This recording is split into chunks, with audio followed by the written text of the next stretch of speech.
it's one of those books I know as soon as it lands on my doorstep, that's it. Plans are cancelled, weddings are called off, I'm not going to work, it's annual leave day, whatever. I'm reading this book.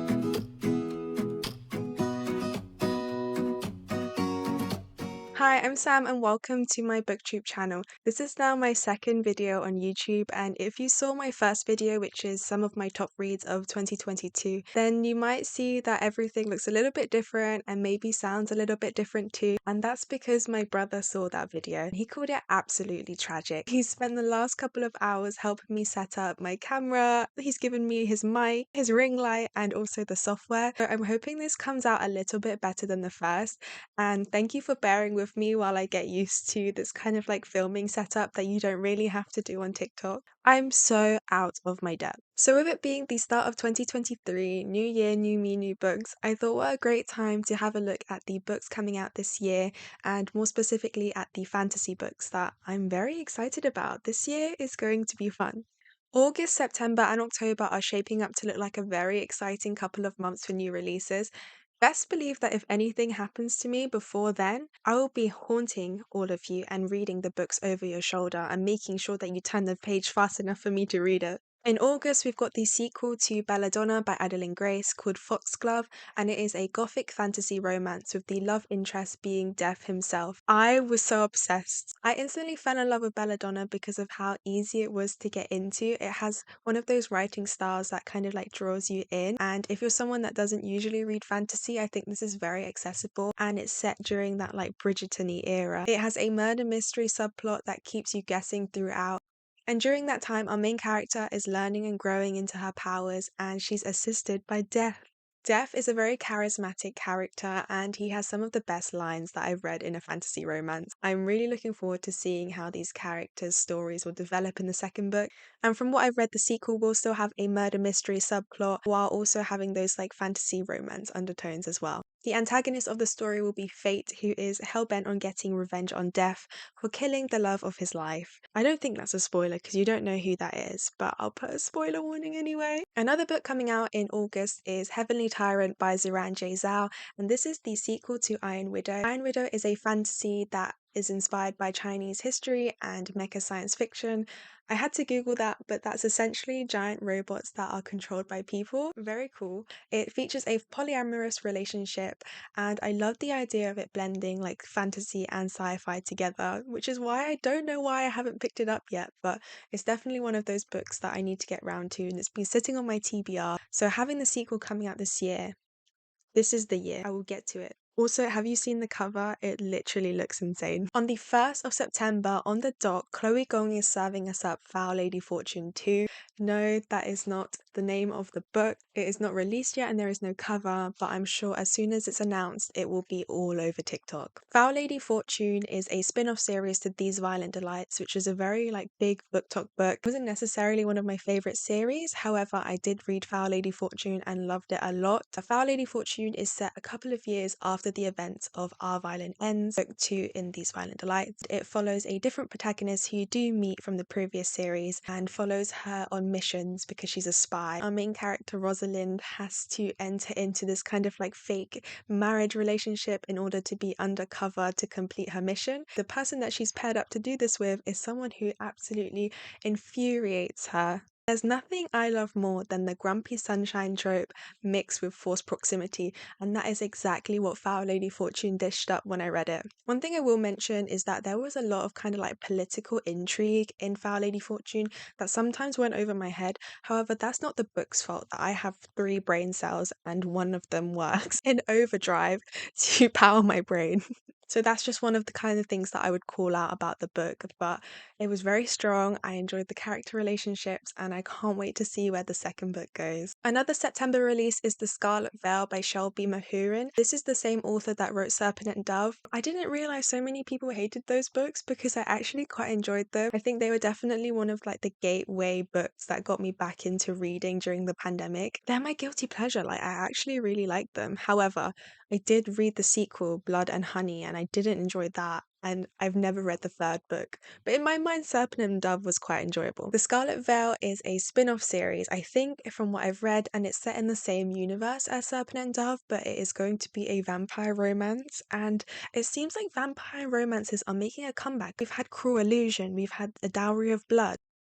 I'll think of some more. There have definitely been more, but they're not coming to my brain right now. I don't know whether I should call this my most anticipated read of 2023. I might actually call this my most anticipated read of all time.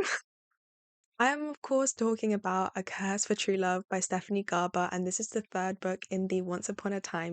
Once Upon a Time? This is the third book in the Once Upon a Broken Heart series. Guys, I literally only read them in December of 2022, but it's been playing on my mind ever since. The second book, which is called The Ballad of Never After, was one of the best books I read last year. Recapping, because every time I talk about these books, I get way too excited, and I'm scared that this is going to be a 5-minute rant about how much I love this series. Once Upon a Broken Heart is a spin-off series to Caraval. If you've not ventured into the Stephanie Garber universe before, these are kind of like very fairy tale like fantasies with whimsical characters and world building, and everything feels kind of like magical and a bit weird and wonderful, which is why I love them. A lot of people ask me if they have to read Caraval before they read Once Upon a Broken Heart, and I'd say no. I think everything you need to know about the characters and the story will be explained to you in Once Upon a Broken Heart, but just bear in mind if you read Once Upon a Broken Heart and want to go back to Caraval that there will be some spoilers, but naturally. So all we know about A Curse for True Love right now is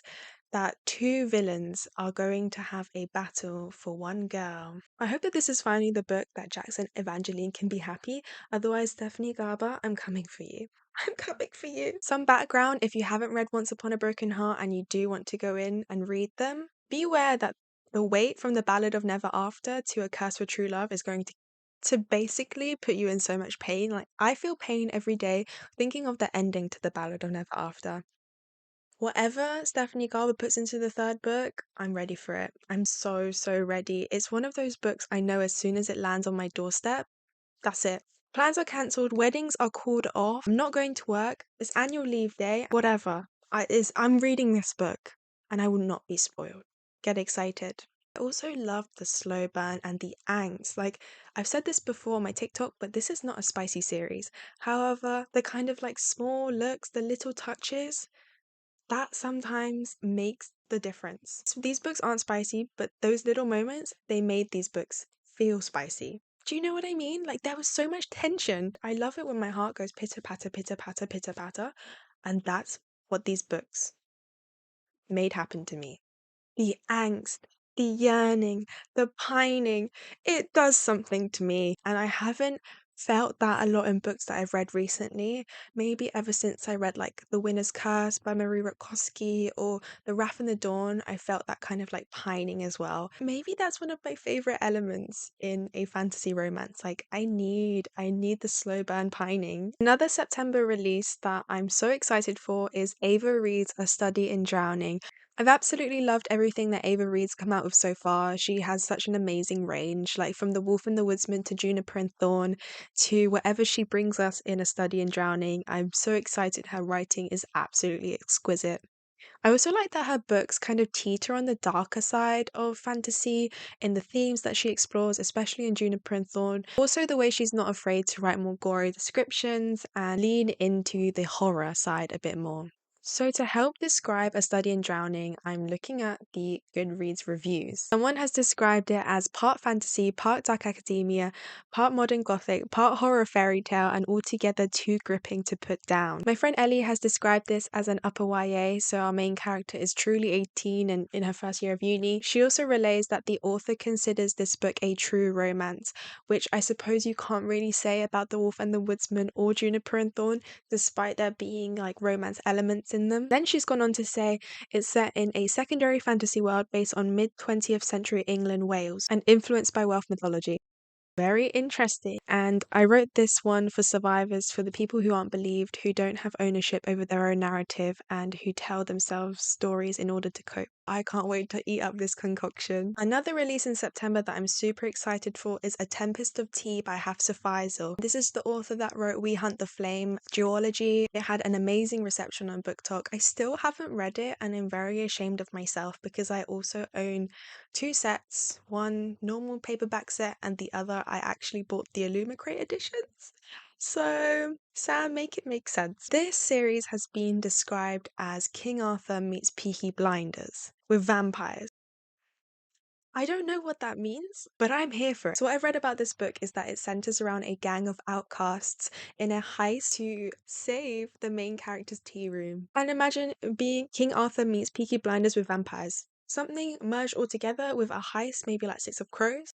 I don't know what it's made, but I'm so excited to eat it. And I forgot to mention that this tea room is just the front for an illegal blood house where vampires can buy fresh blood. I can't wait to eat up this concoction. The 1st of October is bringing one of the most exciting debuts of 2023. It is The Hurricane Wars by Thea Guazon, and it is a Southeast Asian inspired fantasy. I grew up in Thailand. My mum is Thai, and having this book, like, it just sounds so exciting. I love, love, love Asian fantasy, but having kind of like more Southeast Asian inspired fantasy, I'm here for it. I'm so here for it. It follows a soldier who can channel light and a prince who can summon shadows. The continent that the main character is living on is kind of falling to howling winds and endless storms that is brought about by the Emperor's storm ships. Our main character must then reclaim her birthright to save countless lives. And on top of reclaiming her birthright, she also has to enter into a marriage with the prince who she's sworn to destroy. I love, love, love, love, love forced proximity in fantasy books, and I think this will be perfect. The author is Filipina, and I'm so excited to see more Southeast Asian authors in the fantasy space. I also found out that this author is well known for her Raylo fanfic called Landscape with a Blur of Conquerors that's available to read on AO3. So that makes me even more excited to read this book. I think it will be a stellar fantasy romance, and the worlds and magic system sounds really interesting. So definitely one of mine to watch for this year. In October, we also have Two Twisted Crowns by Rachel Gillig. This is the sequel to One Dark Window. This is another gothic fantasy romance. Gothic fantasy romance is definitely on the rise. I feel like I read at least one book a month that's always a gothic fantasy. So if you haven't read One Dark Window, as I said before, it's a gothic fantasy romance and it has kind of like eerie forest vibes, which is the best way I can describe it. This is set in a kingdom that's plagued by a mysterious mist, and if you come into contact with it, you will have an incurable infection.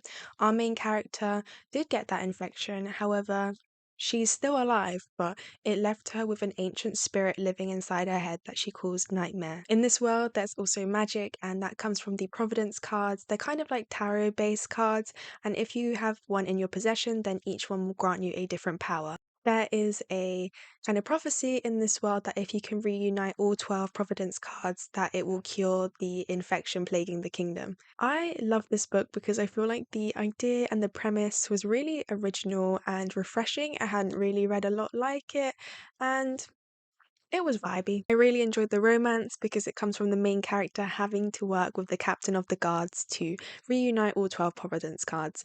And that is where I suppose the second book will continue from the first book. You definitely still have time to read it. It's a super, super good series and the writing is fantastic. In November, we're going to see the prequel to the ultimate cozy fantasy of 2022, which was Legends and Lattes by Travis Boundary. So in November, there will be a prequel called Bookshops and Bone Dust. I'm really excited for this book because I feel like Travis Boundary really brought something kind of refreshing to the YA fantasy genre. I'm so excited that this is going to be more of a genre that's on a boom now in 2023. In the prequel, we will still see Viv, who is the main character of Legends and Lattes, but learn a little bit more about her past. In April, we are going to see One for My Enemy by Olivia Blake. Olivia Blake has had an incredible 2 years. I mean, The Atlas Six, The Atlas Paradox, Alone with You in the Ether, like bang, bang, bang, bang, bang. And then now another book. Like, I love that for her and also love that for us because I very much enjoy her writing and her books. So this would be part of a duology, and I believe that this was available to buy on Amazon before it got snapped up by the publisher to be traditionally published, and I missed out on this book, okay?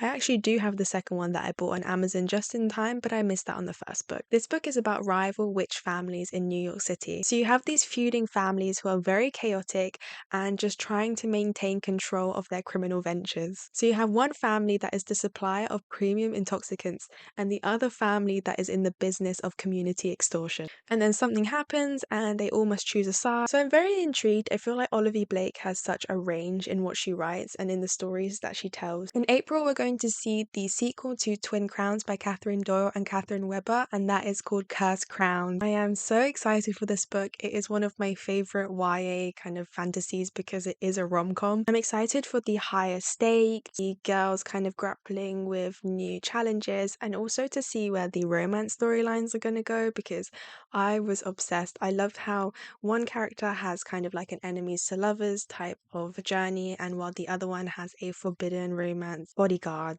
type situation going on. I am on the street team for Cursed Crowns, so I hope to be sharing with you some very exciting stuff in the next couple of months ahead of the release. In May, we are going to see the sequel to The Final Strife by Sara El-Arifi, and that's called The Battle Drum. The Final Strife was one of my favorite fantasies of last year. It's an adult fantasy, so it does deal with darker and heavier themes, but it was just absolutely fantastic. Whatever was in that book, it was a piece of me. The first book leaves off on a pretty big cliffhanger, I'd say, but also means that it's opening up the sequel to a lot of world building and even more of the unknown, which I'm very excited to learn about because this world is so interesting. Like, the mode of transportation is blue giant walking lizards.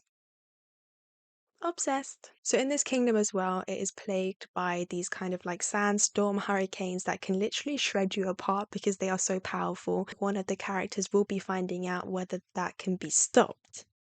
And that will be interesting. I'm trying so hard not to give any spoilers away. One character is leading the Warden Empire, and another character is learning more about the atrocities that have been committed by the Empire, past and present. I love the way in the blurb it says that the women are seeking answers, but they may not be the answers that they wanted. Sounds like unexpected twists and turns, and that's what I love, so I cannot wait to read this. The characters in this book, I love them with my whole heart. We've got Hassa, we've got Anor, and we've got Sila. They are all strong women in their own ways. I also loved their relationships that kind of like grew over the course of the book. The first book kind of leaves them a bit separated, so I'm excited to see how the second book will bring them together. There's also a sapphic relationship that I'm absolutely obsessed with, and they better be happy. Sara El-Arifi, they better be happy by the end. You cannot leave me on another cliffhanger. Thank you so much for watching, and I hope that this video has given you some idea on books that you'd like to read in 2023. And don't forget to leave a comment down below on videos that you'd like to see from me, or maybe even a 2023 book video on romance or contemporary. And in the meantime, you can catch me at Sam Falling Books on TikTok and Instagram, and I will be back to chat more rubbish to you soon.